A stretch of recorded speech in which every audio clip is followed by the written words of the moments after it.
आपल्या परिसरातील ताजी अपडेट पाहिजे आहे ना, तर मग आजच C24 तास या आपल्या यूट्यूब चॅनलला लाईक करा, शेअर करा, सबस्क्राईब करा आणि बेल आयकॉनवरती क्लिक करायला तर अजिबात विसरू नका. पुणे महानगरपालिका सार्वत्रिक निवडणूक 2026च्या पार्श्वभूमीवर प्रभाग क्रमांक 9 मध्ये राष्ट्रवादी काँग्रेस पार्टीच्या वतीनं सूस इथे भव्य पदयात्रेचं आयोजन करण्यात आलं होतं. या पदयात्रेमधून राष्ट्रवादीची ताकद दिसून आली आहे. नागरिकांचा मोठा आणि उत्स्फूर्त असा प्रतिसाद लाभलाय. भगवती नगर इथून पदयात्रेला सुरुवात झाली.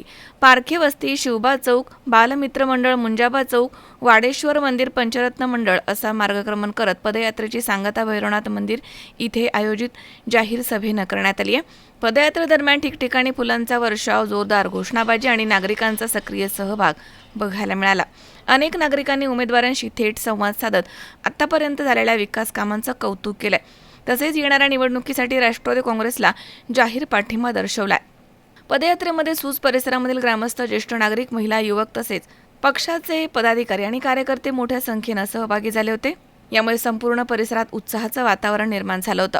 यावेळी राष्ट्रवादी काँग्रेस पार्टीच्या अधिकृत सहउमेदवार गायत्री मेढे कोकाटे, पार्वती निम्हन, अमोल बालवडकर आणि बाबूराव चांदेरे हे हजर होते. भैरवनाथ मंदिर येथे झालेल्या जाहीर सभेमध्ये मान्यवरांनी प्रभाग क्रमांक 9 मधील नागरिकांना आवाहन करत येणाऱ्या पुणे महानगरपालिका निवडणुकीमध्ये या चौघा उमेदवारांना प्रचंड मताधिक्यानं विजयी करण्याचं आवाहन केलं. सूस परिसरामधील विकास, पायाभूत सुविधा, नागरी समस्या आणि भविष्यामधील नियोजन यावरती सकारात्मक संवाद साधण्यात आलाय. नसताना जर आमचं एवढं विकासासाठी चांगलं काम आहे तर आम्ही एकत्र आलो, आम्ही काय करू. या ठिकाणी मागाशी सुनील भाऊंनी सांगितलं की मी राष्ट्रवादी पक्षामध्ये प्रवेश केला, पण मी नुसता एकट्याने प्रवेश नाही केला. माझ्या संघ हजारो भारतीय जनता पक्षाचे मतदार सुद्धा या निवडणुकीला राष्ट्रवादी काँग्रेस पक्षाचं त्या ठिकाणी बटन दाबणार आहे.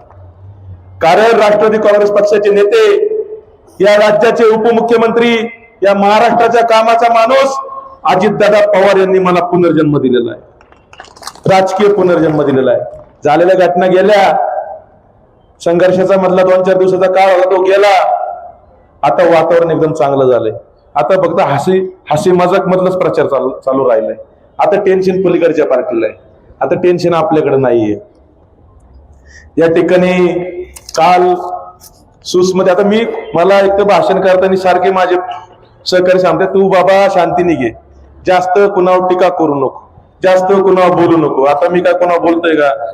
मी लोकशाहीच्या चौकटीत बोलणारा कार्यकर्ता आहे. मी अजिबात चौकट सोडत नाही.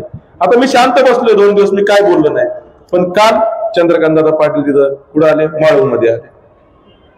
चंद्रकांत दादा माझे नेते होते, अजूनही आहे. आता राजकारणामध्ये तेवढं चालतच ना, कोण निवडणुका आहेत, निवडणुका आल्या कोण काहीतरी बोलणार.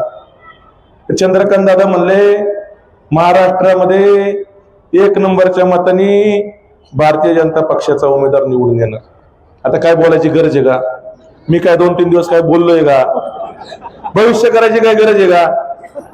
इथून मागच्या काळात त्यांनी भविष्य केलं होतं की आमका नाही निवडून आला तर मी हिमालयात जाणार.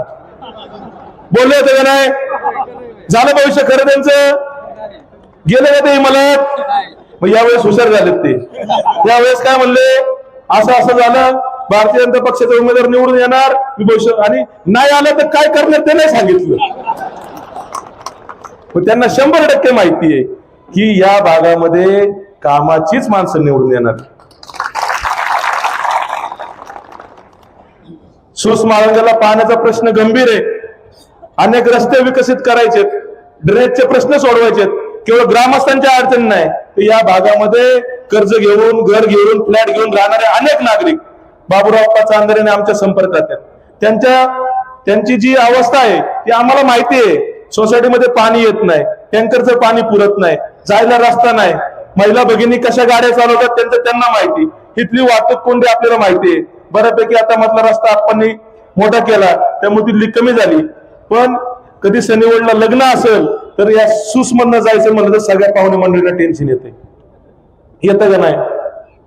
त्यामुळे येणाऱ्या काळामध्ये आपल्याला या 2 गावांचा, सूस आणि माळुंगे याचा कायापालट करायचा आहे, असा शब्द या दोन्ही मंदिराच्या पुढे मी या ठिकाणी देतो.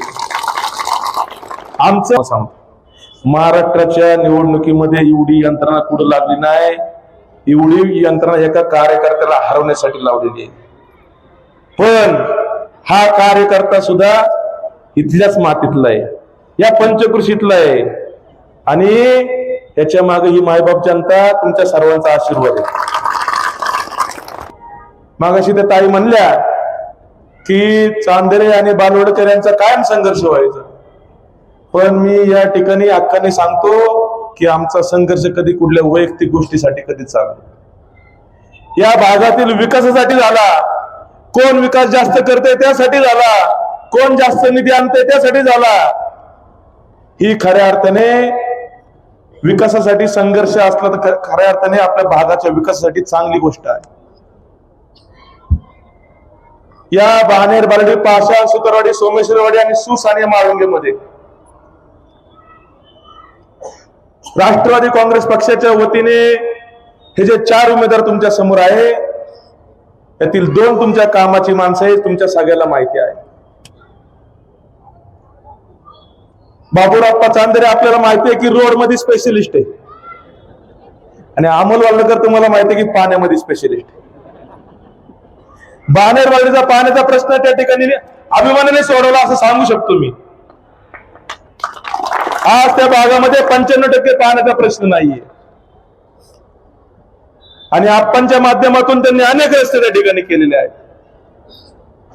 त्यामुळं निवडणुका झाल्यानंतर या सूस मध्ये आप्पा पाण्याची जबाबदारी मी पहिली बघतो, रस्त्याची कामं तुम्ही सगळी बघा.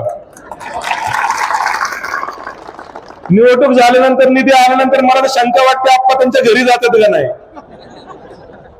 एवढी कामं आमच्या दोघांच्या डोक्यामध्ये आहे. ही 23 गावं जी आलेत ना समाविष्ट झालेली, पण ही 23 गावं मधली मला वाटते 21 गावं एका बाजूला असतील. येणाऱ्या काळामध्ये ही 2 गावं ना या पुणे शहराचा चेहरा मोहरा बदललेली असणार. या पुणे शहरातल्या बाणेरवाडीमध्ये जेवढा विकास झालाय तेवढाच विकास या सूस आणि या माळुंगेमध्ये आम्ही केल्याशिवाय राहणार नाही. अमोल उदमले, सी 24 तास.